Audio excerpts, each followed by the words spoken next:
जय श्री कृष्ण। हर हर महादेव। स्वागत है आप सभी का आपके अपने चैनल हमारे संस्कार में। आज हम आपको सुनाने जा रहे हैं फाल्गुन मास में सुनी जाने वाली कथा का अध्याय 3। लेकिन उससे पहले आप सभी को हम बताना चाहते हैं कि आज का प्रसंग थोड़ा लंबा है, इसीलिए हम कोई कहानी ना सुनाकर आपको सीधा फाल्गुन मास महात्म्य का आज का अध्याय सुना रहे हैं। श्री सूत जी कहते हैं, हे ऋषियों, जो नित्य आनंदमयी शांत निर्विकल्प निरामय अनादि अनंत शिव तत्व को जानते हैं, यानी उनको भजते हैं, वे परम पद को प्राप्त होते हैं। जो धीर पुरुष काम भोगों से विरक्त होकर भगवान शंकर में हेतु रहित यानी कि किसी भी लालच से रहित होकर पराभक्ति करते हैं, उनका मोक्ष हो जाता है और वे फिर संसार बंधन में कभी नहीं पड़ते, यानी आवागमन से पीछा छूट जाता है। जो मायामयी संसार में फिर चिरकाल तक सुखपूर्वक विहार करके अंत समय पर मोक्ष की इच्छा रखते हैं, उनके लिए यह धर्म बताया गया है कि संसार में भगवान शिव की पूजा सदा ही धर्म और मोक्ष का कारण बनती है।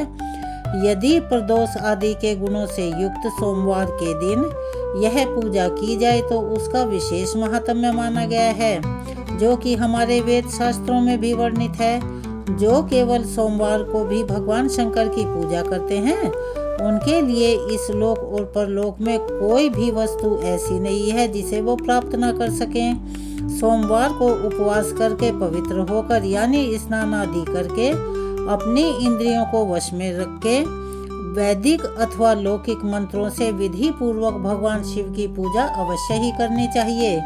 ब्रह्मचारी, गृहस्थ, कन्या, सुहागन स्त्री अथवा विधवा कोई भी क्यों न हो, भगवान शिव की पूजा करके अपने मन के अनुसार अपनी इच्छा के अनुसार उन्हें वर की प्राप्ति होती है। इस विषय में हे ऋषियों, आज मैं एक कथा आपको सुनाना चाहूँगा जिसको सुनकर मनुष्य मोक्ष प्राप्त करते हैं और उनके मन में भगवान शिव की भक्ति जागृत हो जाती है। आर्यव्रत में चित्रवर्मा नाम से एक राजा थे।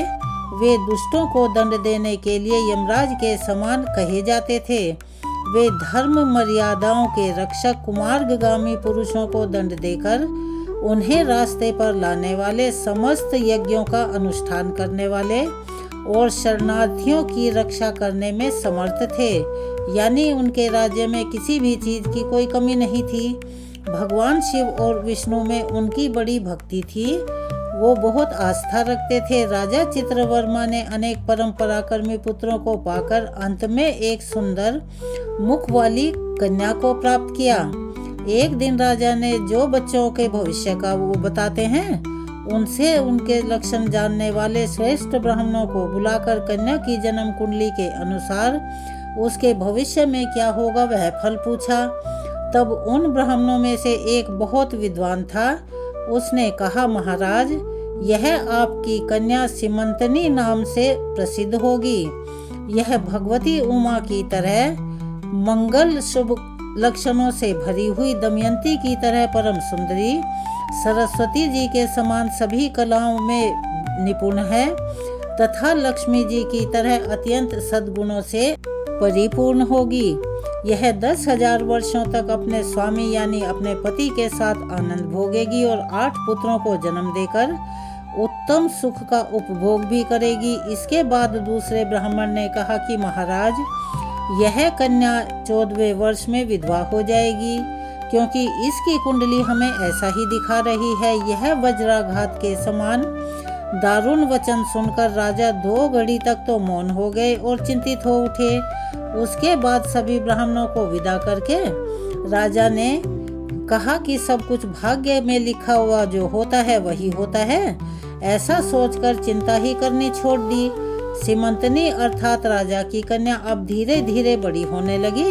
अपनी सखी के मुख से भावी वैधव्य की बात सुनकर कि उसे 14 वर्ष के बाद जल्दी ही विधवा होने का दुर्भाग्य भी झेलना पड़ेगा, यह बात सुनकर उसे बड़ा दुख हुआ।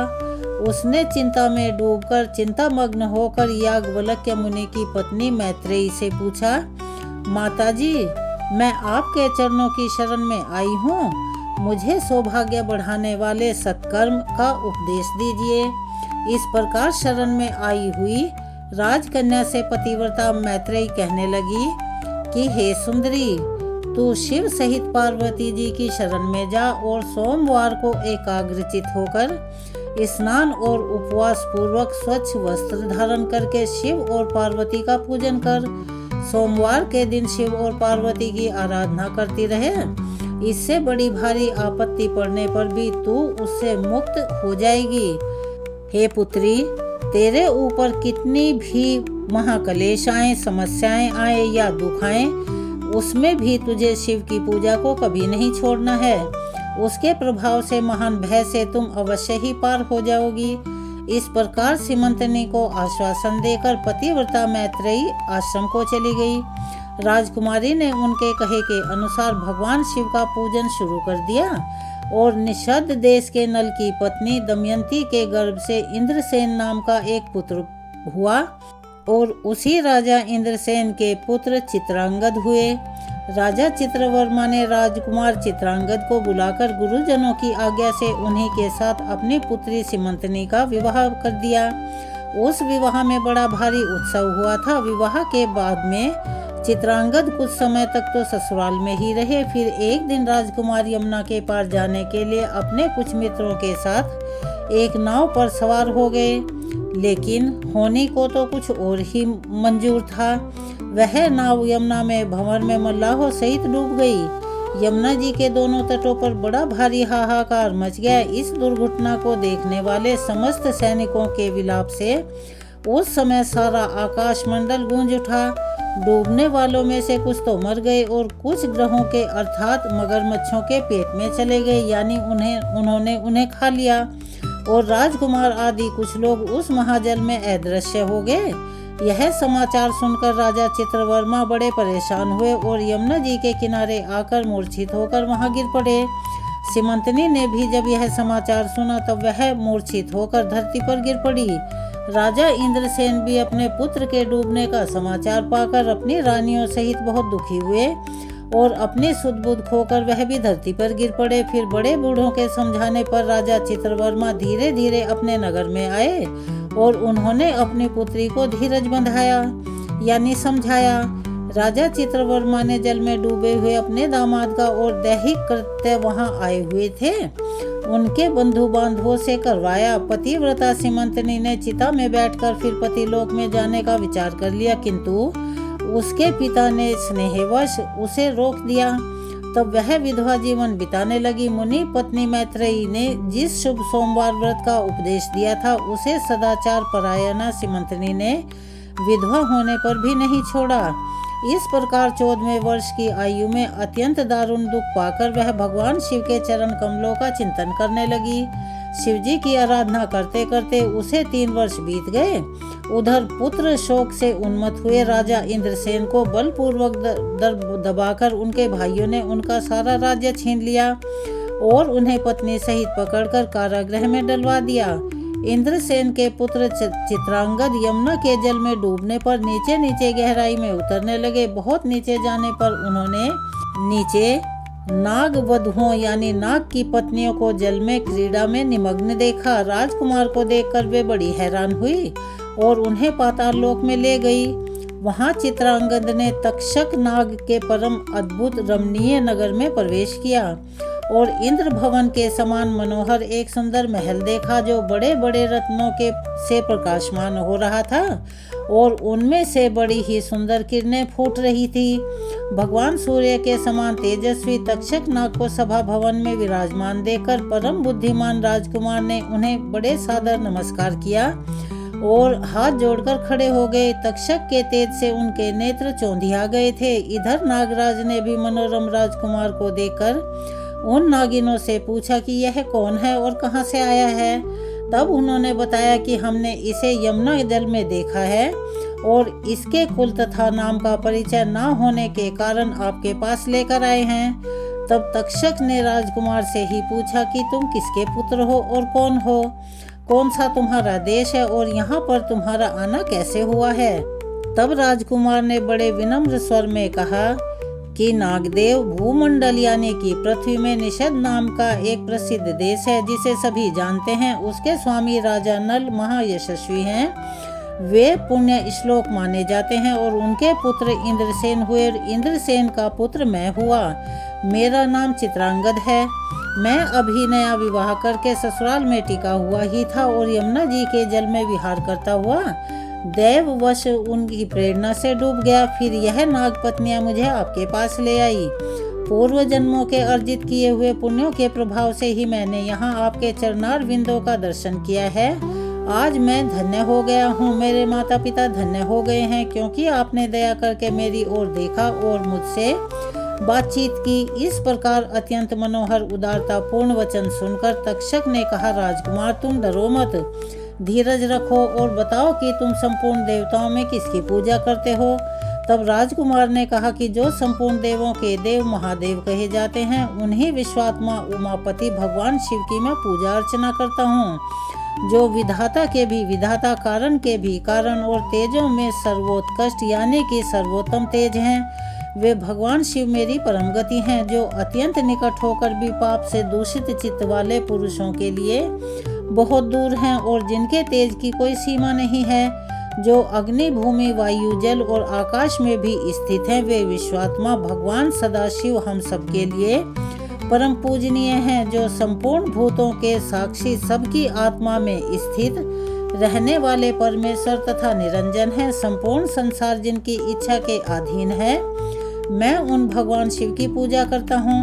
ज्ञानी पुरुष जिन्हें एक आदि और पुराण पुरुष कहते हैं, गुणों के भेद से जिनमें भिन्नता की प्रीति होती है, जिन्हें कोई तो अक्षेत्रज्ञ, कोई तुरी और कोई कुंठस्थ कहते हैं, वे भगवान शिव मेरे परम आश्रय हैं। जिनका प्रसाद पाकर साधु पुरुष इंद्र पद को भी त्याग देते हैं यानी उसकी भी इच्छा नहीं रखते तथा कर्मों की अर्गला और काल चक्र को लांघकर निर्भय होकर घूमते विचरते हैं, वे ही भगवान शिव मेरी गति हैं। देव नदी गंगा जिनके मस्तक पर स्थान पाकर सुशोभित होती है, भगवती जगदम्बिका जिनके अर्धांग में निवास करती है और तक्षक और वासुकी दोनों नागराज जिनके कानों के कुंडल है, वे चंद्रार्ध शेखर भगवान शिव मेरे परम आश्रय हैं। जिनके चरण कमल वेदों के शीर्ष स्थानीय उपनिषदों में गौरवान्वित होते हैं, वेदांत की श्रुति भी जिनके चरण कमलों का गुणगान किया करती हैं, वे भगवान शिव मेरे पूजनीय हैं। राजकुमार की यह बात सुनकर तक्षक का चित्त प्रसन्न हो गया। उनके हृदय में महादेव जी के प्रति नई भक्ति भाव का उदय हो आया और वे उनसे इस प्रकार कहने लगे, हे राजकुमार तुम्हारा कल्याण हो। मैं तुम पर से बहुत प्रसन्न हूँ क्योंकि तुम बालक होकर भी सर्वोत्कृष्ट परात्पर शिव तत्व को जानते हो। देखो यह रत्नमयी लोक है, यह मनोहर नैनों वाली युक्तियां हैं, यह मनोवांछित कामना पूर्ण करने वाले कल्पवृक्ष हैं और यह अमृत रूपी जल से भरी हुई बावड़ियां हैं। यहाँ मृत्यु का दारुण दुख नहीं है और भय भी नहीं है। बुढ़ापा और रोग यहाँ किसी को परेशान नहीं करता। तुम जब तक इच्छा हो यहाँ पर ठहरो और यथा योग्य सुख भोगों का उपभोग करो।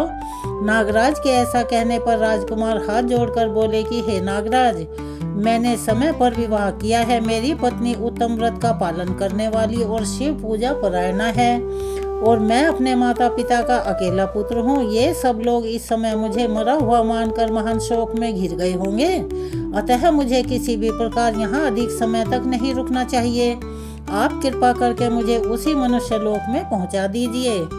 यह सुनकर नागराज ने कहा, राजकुमार तुम जब मुझे याद करोगे तब तब मैं तुम्हारे सामने प्रकट हो जाऊंगा। ऐसा कहकर उन्होंने राजकुमार को एक सुंदर अश्व अर्थात घोड़ा दिया जो इच्छा के अनुसार चलने वाला था। अनेक प्रकार के द्वीपों, समुद्रों और लोकों में उसकी अप्रतिहित गति थी, जिसके सिवा उन्हें रत्नमयी आभूषण, दिव्य वस्त्र और दिव्य अलंकार भी भेंट किए। उनकी सहायता के लिए सारी व्यवस्था करने के बाद नागराज तक्षक ने जाओ कहकर प्रेम पूर्वक उन्हें विदा किया। चित्रांगद उस घोड़े पर सवार होकर निकले और थोड़ी ही देर में यमुना जी के जल से बाहर आकर दिव्य अश्व पर चढ़े हुए ही नदी के रमणीय तट पर घूमने लगे। इसी समय पतिव्रता सीमंतनी अपनी सखियों से घिरी हुई वहां स्नान करने के लिए आई। उसने यमुना जी के तट पर मनुष्य रूपधारी नागमार्ग के साथ भ्रमण करते हुए राजकुमार चित्रांगद को देखा। दिव्य अश्व पर आरूढ़ हुए अपूर्व आकार वाले उन राजकुमार को देखकर वह उन्हीं की ओर दृष्टि लगाकर खड़ी हो गई। उसे देखकर चित्रांगद ने मन ही मन विचार किया कि लगता है इसे मैंने पहले भी कहीं देखा है। इसके बाद तो वह घोड़े से उतरकर नदी के किनारे आ बैठे और उस सुंदरी को बुलाकर उसको अपने पास बिठाकर पूछा कि तुम कौन हो, किसकी स्त्री और किसकी कन्या हो।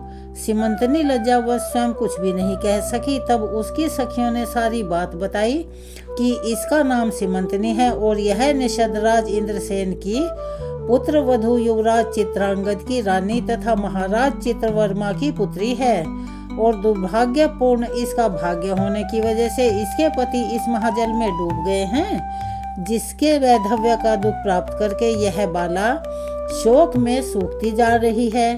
अत्यंत प्रबल शोक में ही इसने 3 वर्ष बिता दिए हैं और आज सोमवार है, इसीलिए यहाँ यमुना जी में स्नान करने आई है। इसके ससुर का राज्य भी शत्रुओं ने छीन लिया है, बलपूर्वक उस पर अधिकार जमा लिया है और वे महाराज अपनी पत्नी के साथ उसकी कैद में पड़े हुए हैं। यह सब होने पर भी यह निर्मल अंतकरण वाली सदाचार परायणा राजकुमारी प्रति सोमवार को अत्यंत भक्ति भाव के साथ पार्वती जी सहित महादेव जी की पूजा करती है। उत्तम व्रत का पालन करने वाली सीमंतनी ने अपनी सखी के मुख से यह सब बातें कहलवाकर स्वयं भी राजकुमार से पूछा कि आप कौन हैं, आपके पार्श्ववर्ती ये दोनों पुरुष कौन हैं, आपने मेरे वृतांत को एक स्नेह की तरह क्यों पूछा है। हे महाबाहो, मुझे ऐसा लग रहा है कि पहले मैंने कहीं आपको देखा है। आप मुझे पराये नहीं लग रहे, अपने से लग रहे हैं। ऐसा कहकर राजकुमारी सीमंतनी ने अपने नेत्रों से आंसू की धारा बहाते हुए बहुत देर तक फूट फूट कर रोती रही और फिर मूर्छित होकर धरती पर वहीं गिर पड़ी। अपनी प्रियतमा के शोक का कारण सुनकर चित्रांगद भी शोक से व्याकुल होकर 2 घड़ी तक चुपचाप बैठे रहे, जिसके बाद सीमंतनी उठकर राजकुमार को बारंबार निहारने लगी। उसने पहले देखे हुए अंग चिन्हों, स्वर आदि लक्षणों, अवस्था के प्रमाण तथा रूप रंग आदि की परीक्षा करके यह निश्चय किया कि अवश्य ही यह मेरे पति ही हैं, क्योंकि मेरा हृदय प्रेम से अधीर होकर इन्हीं में अनुरक्त हो रहा है। परंतु क्या मुझ अभागिनी को अपने मरे हुए पति का दर्शन हो सकता है? यह सपना है या भ्रम है? या फिर मुनि पत्नी मैत्रेयी ने जो कुछ कहा था कि तुम भारी से भारी विपत्ति के समय भी इस व्रत का पालन करती रहना, कहीं यह उसी का ही परिणाम तो नहीं है, उसी का फल तो नहीं है। एक श्रेष्ठ ब्राह्मण ने मेरा 10,000 वर्षों का सौभाग्य बतलाया था। उन ब्राह्मण देवता का यह वचन अवश्य ही सत्य होगा। यह ईश्वर के बिना भला कौन जान सकता है। इधर प्रतिदिन मुझे मंगल सूचक शुभ शकुन दिखाई देते रहे हैं। पार्वती जी के प्राणनाथ भगवान शिव के प्रसन्न होने पर देहधारियों के लिए कौन सी वस्तु भला कठिन हो सकती है। इस प्रकार तरह तरह के मन में विचार करके उसका संदेह दूर हो गया। तब लज्जा से उसने अपना मुख नीचे की ओर कर लिया। उस समय राजकुमार ने कहा, भद्रे, मैं तुम्हारे पति के शोक संतप्त माता पिता से यह समाचार बतलाने के लिए जा रहा हूँ। तुम्हारा कल्याण हो, तुम्हारे पति तुमसे शीघ्र ही मिलेंगे। ऐसा कहकर राजकुमार घोड़े पर सवार हुए और अपने दोनों सहायकों के साथ शीघ्र ही अपने राज्य में जा पहुँचे। वहां नगर के बगीचे के समीप ही उन्होंने नागराज के पुत्रों को राज सिंहासन पर अधिकार जमाए बैठे हुए देखा और नाग कुमारों को अपने उन बंधुओं के पास भेजा। नाग कुमार ने शीघ्र जाकर उन सब से कहा कि तुम सब लोग महाराज इंद्रसेन को अविलंब कारागार से मुक्त कर दो और सिंहासन छोड़कर हट जाओ। महाराज के पुत्र चित्रांगद पाताल लोक से लौटकर यहाँ आए हैं, तुम आनाकानी मत करो, नहीं तो चित्रांगद के बाण तुम्हारे प्राण हर लेंगे। यह यमुना जी के जल में डूबकर नागराज तक्षक के घर जा पहुँचे थे और वहाँ से उनकी सहायता पाकर पुनः इस लोक में वापस लौट आए हैं। नाग कुमार की कही हुई यह सारी बातें शत्रु ने भी बहुत अच्छा कहकर उनकी आज्ञा स्वीकार कर ली और महाराज इंद्रसेन को उनके खोए हुए पुत्र के पुनः लौटाने का समाचार बताकर उनका सिंहासन उन्हें लौटा दिया। महाराज को प्रसन्न करके भी वे लोग डर ही रहे थे, मेरा पुत्र आ रहा है, यह बात सुनकर राजा प्रेम के आंसू बहाते हुए आनंद में डूब गए।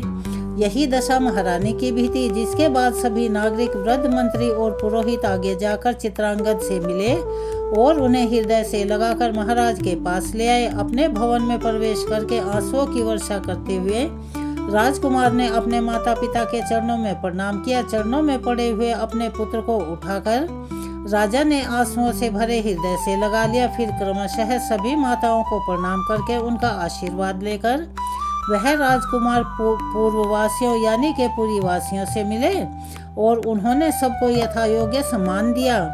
पुनः सबके साथ राजसभा में बैठकर अपना सब वृतांत अपने पिता से बताया और नागराज तक्षक से मित्रता होने की बात बताई। राजकुमार का चरित्र देखकर और सुनकर राजा इंद्रसेन हर्ष से विवल हो गए।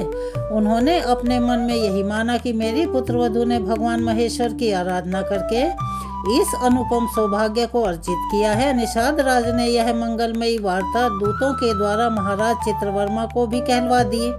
यह अमृत भरी हुई वार्ता को सुनकर महाराज चित्रवर्मा आनंद से विवल हो उठे और बड़ी तेजी से उठकर उन्होंने संदेश वाहकों को उपहार में बहुत सारा धन दिया। फिर अपनी पुत्री को बुलाकर उन्होंने उसे वैधव्य के चिन्हों का परित्याग करवा दिया और तरह तरह के आभूषणों से उसे सजवा दिया।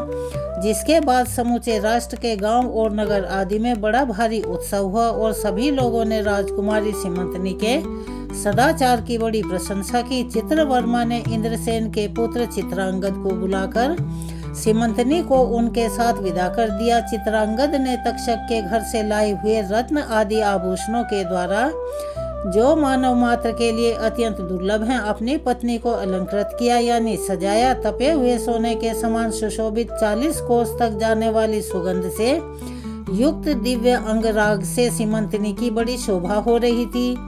कमल केसर के समान रंग वाले कल्प वृक्ष के पुष्पों से बनी हुई और कभी ना कुंभलाने वाली माला भी सती सीमंतनी की शोभा बढ़ा रही थी। इस प्रकार शुभ मुहूर्त में अपनी पत्नी के साथ लेकर ससुर की आज्ञा से चित्रांगद पुनः अपनी नगरी में आए। महाराज इंद्रसेन ने अपने पुत्र को राज सिंहासन पर बिठाकर तपस्या द्वारा भगवान शिव की आराधना करके योगी पुरुषों को उपलब्ध होने वाली उत्तम गति प्राप्त की।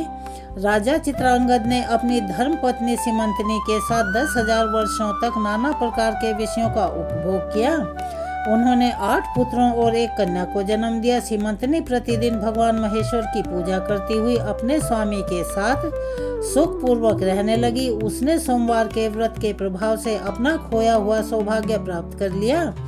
हर हर महादेव। यहाँ पर फाल्गुन मास महात्म्य का आज का अध्याय समाप्त होता है।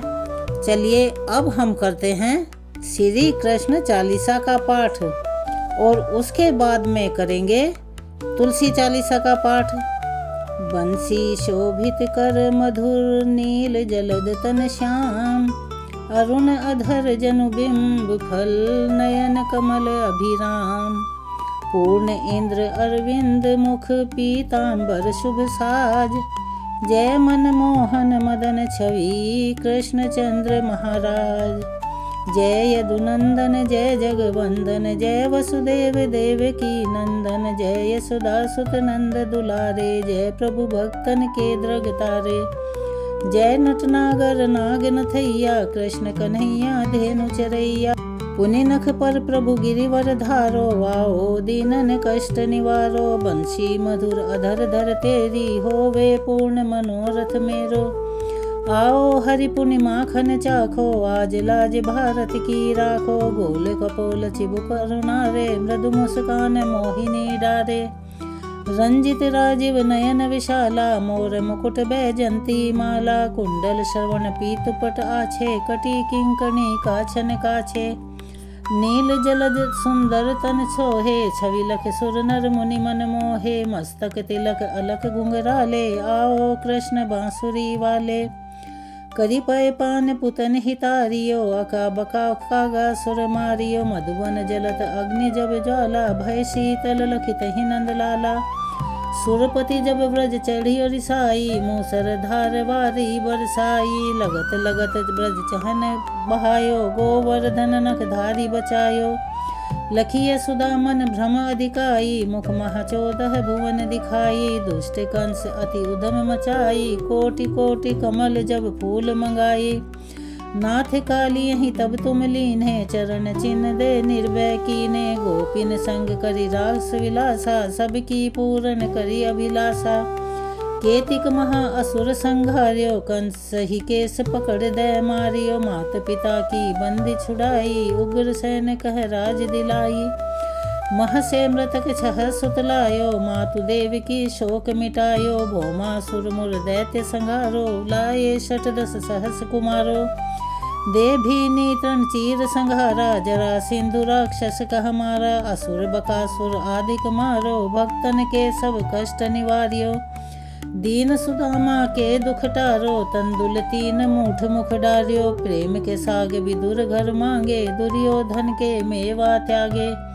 लखी प्रेम की महिमा भारी, ऐसे श्याम दीन हितकारी। भारत के पारथ रथ हाके, लिए चक्र कर नहीं बल थाके। निज गीता के ज्ञान सुनाए, भक्तन हृदय सुधा बरसाए। मीरा थी ऐसी मतवाली, पी गई विष पी गई बजा कर ताली। राणा भेजा सांप पिटारी, शालिग्राम बने बनवारी। निज माया तुम विधि दिखायो, उसते संशय सकल मिटायो। तब शत निंदा करी तत्काला, जीवन मुक्त भयो शिशुपाला। जब ही द्रौपदी टेर लगाई, दीनानाथ लाज अब जाई। तुरत ही वसन बने नंदलाला, बड़े चीर भई अरि मुँह काला। असनाथ के नाथ कन्हैया, डूबत भवर बचावत नैया। सुंदर दास आस उरथारी, दया दृष्टि कीजे बनवारी। नाथ सकल मम कुमति निवारो, समहु बेगी अपराध हमारो। खोलो पट अब दर्शन दीजो, बोलो कृष्ण कन्हैया की जय। बोलो कृष्ण कन्हैया की जय। यहाँ पर कृष्ण चालीसा संपूर्ण होती है। चलिए अब हम सब मिलकर करते हैं तुलसी चालीसा का पाठ। जय जय तुलसी भगवती, सत्यवती सुखदानी। नमो नमो हरि प्रेयसी, श्री वृंदा गुण खानी। श्री हरि शीश विराजनी, देहु अमर वर अम्ब। जनहित है वृंदावनी, अब ना करहु विलम्ब। धन्य धन्य श्री तुलसी माता, महिमा अगम सदा श्रुति गाता। हरि के प्राण हो से तुम प्यारी, हरि ही हेतु कीनो तप भारी। जब प्रसन्न है दर्शन दीनो, तब कर जोरि विनय उस कीनो। हे भगवंत कंत मम हो, दीन जानि जनि छाड़हु छोहु। सुनि लक्ष्मी तुलसी की बानी, दीनो श्राप कद्ध पर आनी। उस आरोग्य वर मांगन हारी, हो विटप तुम जड़ तनुधारी। सुने तुलसी ही सप्यो ते ही ठामा, करहु वास तुहु नीचन धामा। दियो वचन हरि तब तत्काला, सुनहु सुमुख जन हो बिहाला। समय पाई व्योहरो पाती तोरा, पूजहि आस वचन सत मोरा। तब गोकुल मह गोप सुदामा, तासु भई तुलसी तू बामा। कृष्ण रास लीला के माही, राधे सख्य प्रेम लखि नाही। दियो श्राप तुलसी ही तत्काला, नरलोक ही तुम जन्महु बाला।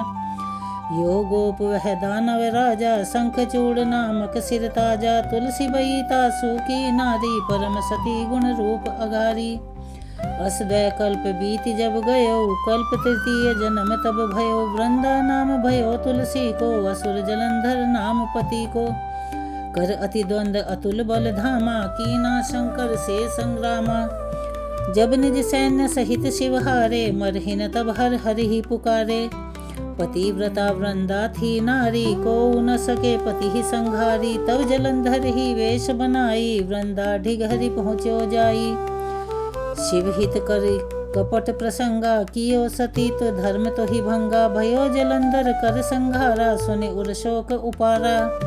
तिह शन दियो कपट हरि टारी, लखी वृंदा दुख गिरा उचारी। जलंधर जस हत्यो अभीता, सोई रावण तस हरि सीता। अस प्रस्तर सम हृदय तुम्हारा, धर्म खंडी मम पति संघारा। यही कारण लहु साप हमारा, होवे तनु पाषाण तुम्हारा। सुनि हरि तुरत ही वचन उचारे, दियो श्राप बिना विचारे। लख्यन निज करतूति पति को, छलन चाहिए जब पार्वती को। जड़मति तू अस हो जड़ रूपा, जग में तुलसी बिटप अनुपा। धग्व रूप हम शालिग्रामा, नदी गंडकी बीच ललामा। जो तुलसी दल हम ही चढ़ई हैं, सब सुख भोग परम पद पई हैं। बिनु तुलसी हरि जलत शरीरा, अतिशय उठत शीश उर पीरा। जो तुलसी दल हरि सिर धारत, सो सहस्त्र घट अमृत डारत। तुलसी हरि मन रंजनिहारी, रोग दोष दुख भंजनिहारी। प्रेम सहित हरि भजन निरंतर, तुलसी राधा में नहीं अंतर। व्यंजन हो 56 हो प्रकारा, बिन तुलसी दल ना हरि ही पियारा। सकल तीरथ तुलसी तरु छाही, लहत मुक्ति जन संशय नाही। कवि सुंदर एक हरि गुण गावत, तुलसी ही निकट सहस गुण पावत। बसत निकट दुर्वासा धामा, जो परियास ते पूर्व ललामा। पाठ करहि जो नित नर नारी, होई सुख भासहि त्रिपुरारी। तुलसी चालीसा पढ़हि, तुलसी तरु ग्रह धारी। दीप दान कर पुत्र, फल पावहि बंधु नारी। सकल दुख दरिद्र हरि, हवै हर परम प्रसन्न। आशय धन जन लड़हि, ग्रह बसहि पूर्णा अत्र। लाही अभिमत फल जगत मह, लाही पूर्ण सब काम। जेहि दल अर्पहि तुलसी, तहाँ सहस बसहि हरि राम। तुलसी तुल महिमा नाम, लखे तुलसी सुत सुख राम। मानस 40 रच्यो जग तुलसीदास। यहाँ पर तुलसी चालीसा संपूर्ण होती है। चलिए अब हम सब मिलकर करते हैं तुलसी माता की आरती। तुलसी महारानी नमो नमो, हरि की पटरानी नमो नमो। धन तुलसी पूरन तप कीनो, शालिग्राम बनी पटरानी नमो नमो। तुलसी महारानी नमो नमो, हरि की पटरानी नमो नमो। जाके पत्र मंजरी कोमल, जाके पत्र मंजरी कोमल। श्रीपति कमल चरण लपटानी नमो नमो। तुलसी महारानी नमो नमो, हरि की पटरानी नमो नमो। धूप दीप नवैध आरती, धूप दीप नवैध आरती। पुष्पन की वर्षा बरसानी नमो नमो। तुलसी महारानी नमो नमो। कौन महीने बोई रानी तुलसी, कौन महीने बोई रानी तुलसी। कौन महीने हुई हरियाली नमो नमो। तुलसी महारानी नमो नमो, हरि की पटरानी नमो नमो।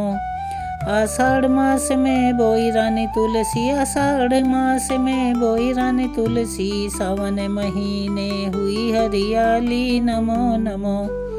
तुलसी महारानी नमो नमो, हरि की पटरानी नमो नमो। कौन महीने हुई तेरी पूजा, कौन महीने हुई तेरी पूजा। कौन महीने हुई पटरानी नमो नमो। तुलसी महारानी नमो नमो, हरि की पटरानी नमो नमो। जो तुलसी को सवेरे गाए, जो तुलसी को सवेरे गाए। श्री कृष्ण के दर्शन पाए नमो नमो। तुलसी महारानी नमो नमो, हरि की पटरानी नमो नमो। जो तुलसी को दोपहर को गाए, जो तुलसी को दोपहर को गाए। खीर खांड का भोग लगाए नमो नमो। तुलसी महारानी नमो नमो, हरि की पटरानी नमो नमो। जो तुलसी को सांझ को गाए, जो तुलसी को सांझ को गाए। श्री कृष्ण के दर्शन पाए नमो नमो। तुलसी महारानी नमो नमो, हरि की पटरानी नमो नमो। जो तुलसी को रात को गाए, जो तुलसी को रात को गाए। श्री कृष्ण के चरण दबाए नमो नमो। तुलसी महारानी नमो नमो, हरि की पटरानी नमो नमो। 56 भोग 36 व्यंजन, 56 भोग 36 व्यंजन। बिन तुलसी हरि एक न मानी नमो नमो। तुलसी महारानी नमो नमो, हरि की पटरानी नमो नमो। सब सखी मैया तेरो यश गावे, सब सखी मैया तेरो यश गावे।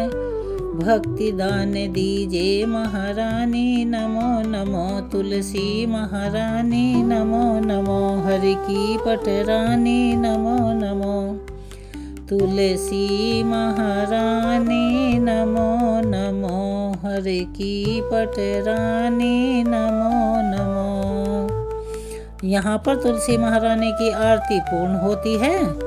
आपको कैसी लगी कमेंट्स बॉक्स में अपनी राय अवश्य ही लिखें। आप सभी से निवेदन है कि अगर आप हमारे चैनल पर नए हैं और अभी तक चैनल को सब्सक्राइब नहीं किया है तो आप सभी से करबद्ध निवेदन है, प्लीज़ हमारे चैनल को सब्सक्राइब करें, वीडियो को लाइक करें, ज़्यादा से ज़्यादा शेयर करें, बेल आइकन को भी अवश्य ही दबाएं ताकि नोटिफिकेशन के जरिए आपको हमारी वीडियो समय पर मिल पाए। अपना प्यार और सहयोग हमें ऐसे ही देते रहें क्योंकि यह हमारे लिए अनमोल होता है और हमें बहुत अच्छा लगता है, हमारा मनोबल भी बढ़ता है। कमेंट्स बॉक्स में जय श्री कृष्ण हर हर महादेव अवश्य ही लिखें।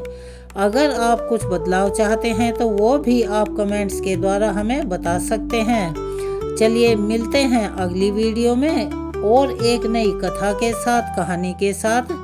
तब तक के लिए धन्यवाद।